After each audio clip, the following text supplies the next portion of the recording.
Hi, my name is Susan Bray. I'm a health coach. I work with business women who have high levels of stress and low levels of energy. And today I want to look at posture, what makes a good posture, what is bad posture, and particularly why it's important and what we can do about it. And while I'm looking at this, I've had a little encounter with back pain recently, and I've come to realise that my posture is not as good as it could be, and I've discovered some really interesting things along the way, and I want to share those with you today. So before I go any further, basically I want to give you some context for looking at this. What's interesting, when we think of posture and good posture, we tend to think of straightening up, and we kind of use force to correct our posture. And what I think the much better starting point is awareness, becoming aware of our body in the first instance and how we're holding it. And then accepting it, not applying force, and being compassionate towards our body. And then what I'm going to show you hopefully will help to make these postural changes come from within rather than something that we impose from outside. So what has posture got to do with high energy and low stress? Interestingly, it comes down to very simple. Bad posture brings a strain on the body, and good posture just simply relaxes the body, and when we relax we have more energy available and there's less strain, therefore there's much less stress.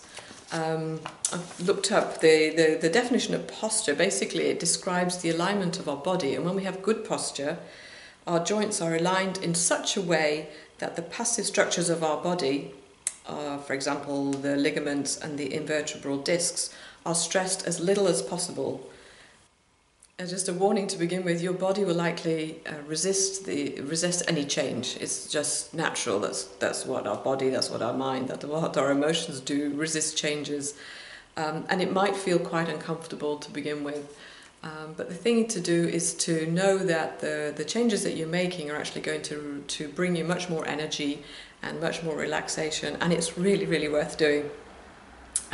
You might have some small aches as your body readjusts, and I would say I'm not a physiotherapist, I don't have that kind of training, but if you feel now or as a result of this training that you might need some help, then go and see a physio or a chiropractor.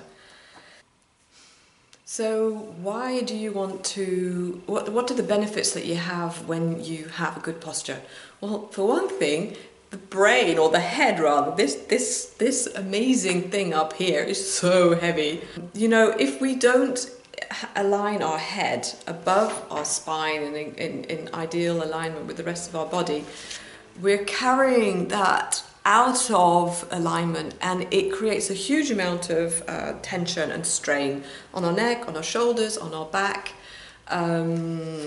It also has an effect of constricting our breathing. So basically one of the challenges with the lives that we live is often sitting at a desk, that we naturally kind of bring our arms forward and hunch over and end up with a rounded back.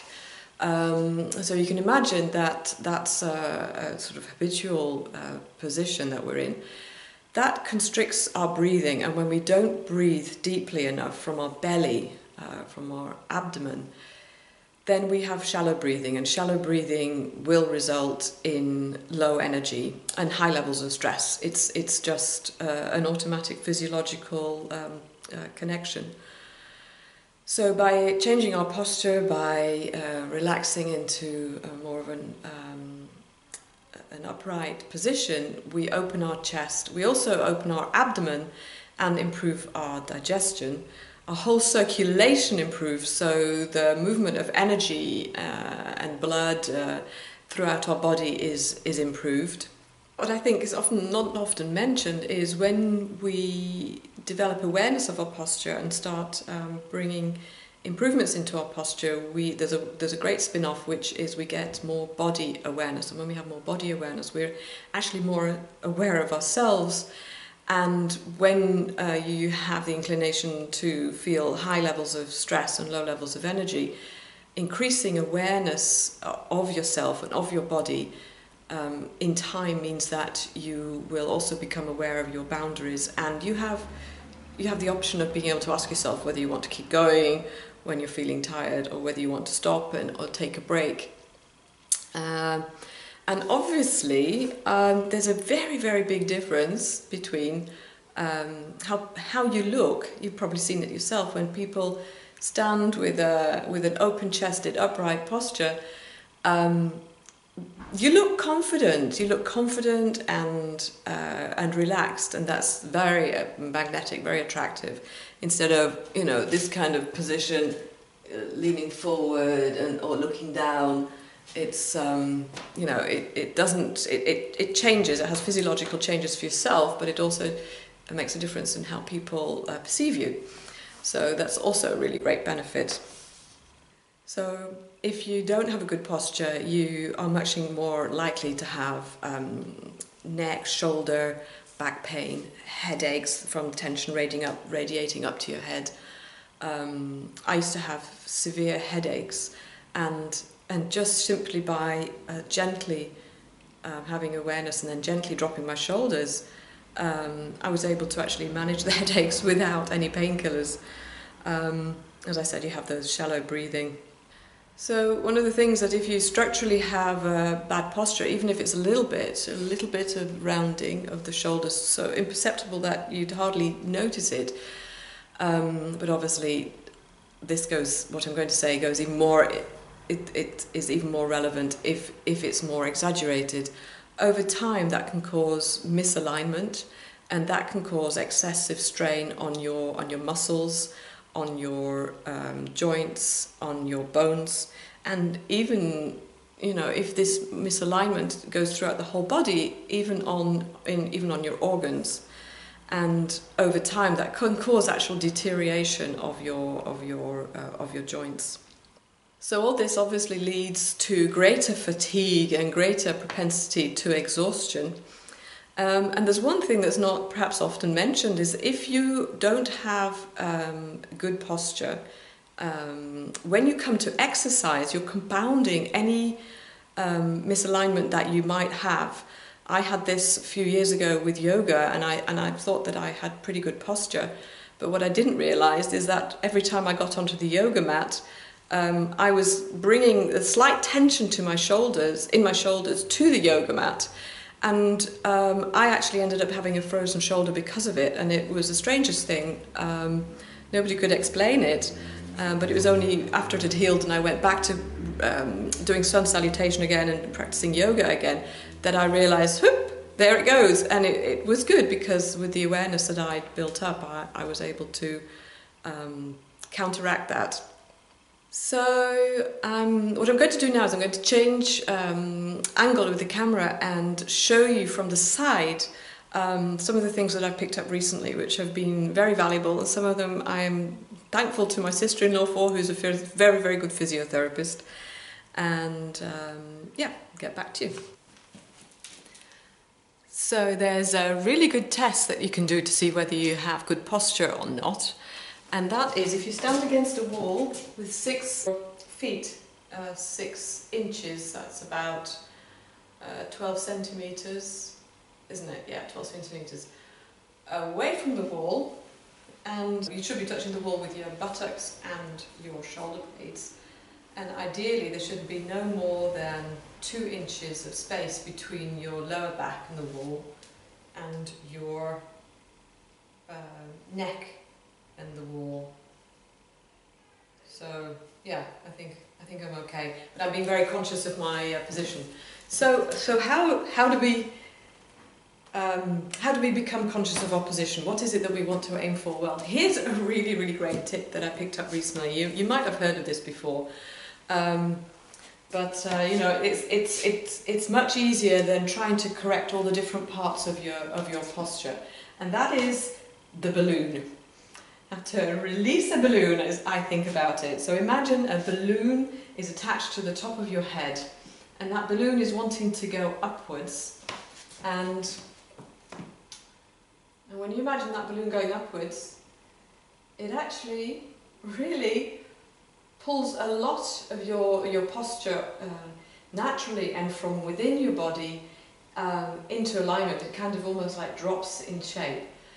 And then, when you do that, so, you know, this is an exaggeration. I'm going to exaggerate to so that you can see it. This is an exaggerated posture with a very rounded, curved back here.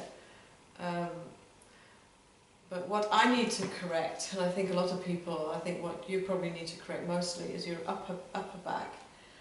So what you do then is you engage your core. So you imagine your tummy muscles crunching in. You engage your core, and that it's different to tilting your pelvis. When you tilt your pelvis, that's kind of like a mechanical thing, but it doesn't activate from within you the better posture, is how I think of it. So you engage your core, and then you drop your shoulders. And this is a really good thing anyway to be aware of when you're at your desk. Is just, you know, have your shoulders crept up. Just gently bring first of all awareness, and then allow them to soften and to settle down again. Drop your shoulders, but then also bring the scapula, your shoulder blades, back towards each other, and again down. So I've got my balloon going up, and I've got the crunch going on in my abdomen. I'm engaging my core, and I drop my shoulders. This is harder to do without forcing it, but this is why it's really good to do the balloon and the engaging core to begin with. Drop your shoulders, back and down. And then breathe! Obviously breathing the whole time. And it feels unusual. It feels, for me anyway, it feels different. It feels definitely different, and it's not relaxed yet, but I've been having such a lot of pain in my back, so for me I've got a big incentive to get this. So I'm not too sure whether you can see the difference. It's basically a difference between this, actually this probably, it's how I would normally stand, and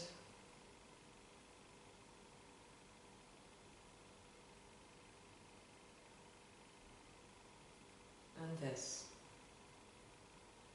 Maybe chest is open, ready to meet the world. So I would say, if you just take one thing away from this video, is just practice the balloon. Already that would make a huge difference. I've found, for me personally, I'm trying to think of these three things all at the same time, it kind of goes out the window, so it's just easier to work on one thing at a time and then bring in the other two elements.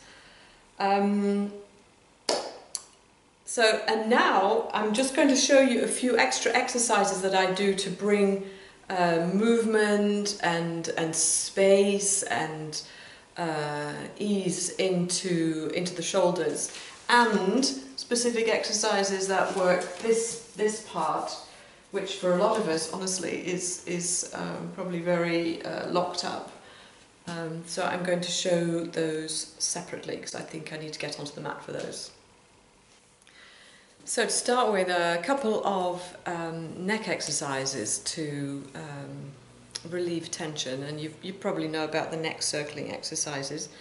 What I like even better than that is where you gently bring your ear towards your shoulder without forcing, and just let it drop down and come back to center, and do that 5 times, and then repeat it on the other side. That often the neck circling can be a little bit too much if you've got pain already in your neck. Another great thing, you can simply just very gently do this when you wake up in the morning. It's really nice, and I find if you really stretch like your fingertips, as if you're shooting a light through your fingertips out to the far wall, that really helps. Another really good one for your neck is when you're in your position, you've got the balloon and everything I showed you, is bring your neck, your chin in, back to centre. Don't go forward and back, that's extending it. Just bring it in from neutral backwards, almost like a turtle bringing your head inside your shell. And interestingly, you know when your posture's good, when somebody asks you to tilt your chin down, which when on my wedding day our photographer said to me, every time I say I'm going to take a photograph, what you need to do is bring your chin down. So I have all these wedding photographs of me with not even just a double chin, but like a quadruple chin. What's interesting is if instead you have your good position, your good posture, and then you just tilt your chin down. That's a whole different thing, isn't it? And it feels so much more relaxed. So that's that. And now I'm going to show you some floor exercises and some tools that I use to loosen up the upper back, the middle of the back, around the spine. So another great exercise is with the chair with a high back. You can twist and pull yourself around and get that twist going as far as you can. And then coming back again, making sure that your shoulders are relaxed and in the neutral position that I showed you. And what I do is I repeat that 3 times one way and then do it the other way on the other side. Another great exercise to do with the chair, this back is a little bit too high for me. I'm quite petite, but you can get a really, really good stretch going on in the back of a sofa or the back of a chair, like that, gently stretching backwards. So the last couple of things that I wanted to show you, which are really, really, really great. This one's very simple. It's just a couple of tennis balls and a pop sock, and you put them together. I've got a knot between these, and they're a little bit further apart than I actually need them, because my husband is taller and broader than I am. But it's actually quite handy to have it like this, and then you can move it to where you want it to be. And what you do with this is you basically lie on top of it. I start round about where do I start? Yeah, round about the back of my ribs, and you just roll your body over it. You can lift your hips, swing from side to side, and just move all the way up your spine. Your body will tell you what you need to do and how long you want to be. I mean, ideally, what I've noticed is if I allow myself to relax over it, I really release any tension. Just you can feel the cracks. That's really great. And what I've recently bought is a roller, and these are really great. This one is, you can get them in 10 centimetre and 15 centimetre diameter, and you can get them in different lengths and different density. I wanted a small one so I can take it with me when I'm travelling. So this is 10 centimetres and it's 45 centimetres in length. I don't have a larger one yet, but if you're interested, I can always post an extra video with what what my sister-in-law recommended I do with that one for tightness in the upper part of the back and for posture. But for now, what I do with this is it's kind of similar to the tennis balls. I put it under the middle of my back. Now, what's really, really important is what we're doing is we're stretching the thoracic spine, not down here. It's not from the bottom of your ribs downwards, it's from the bottom of your ribs upwards. So you want to keep Engage your core. You want to keep this part as close to the mat as possible. Obviously it's impossible. I am quite petite, short, so I'm not able to get that in contact at all with the floor. You need to support your head. So what you do is you take your hands, you put your hands around to the back of your head and keep your elbows together, and basically you've got your head cradled in your hands. You don't let your neck fall backwards. And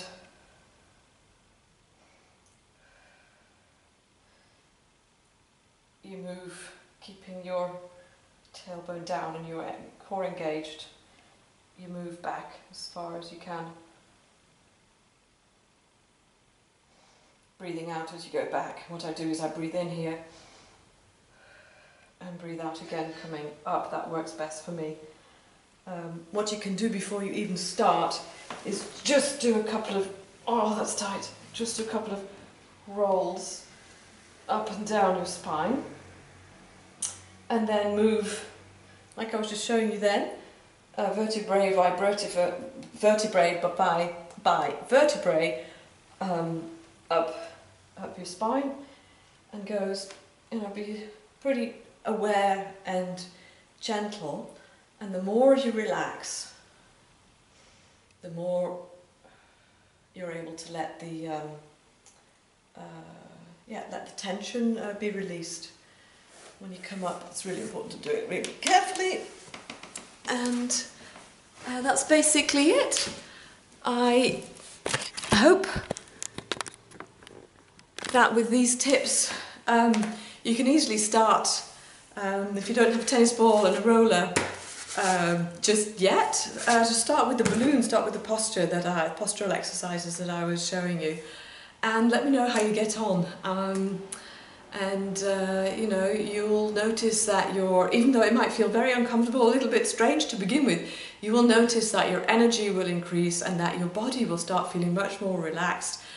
Your posture when you're sitting at the desk will become you become more aware of it. You'll be less inclined to do the turtle neck thing, which is obviously very easy when we're looking at something very intently. We tend to be drawn towards it. But with this awareness, you'll be more inclined to engage your core, sit actively, and feel much less tired and more energized at the end of your day. So hope you enjoyed watching, and see you next time. Bye.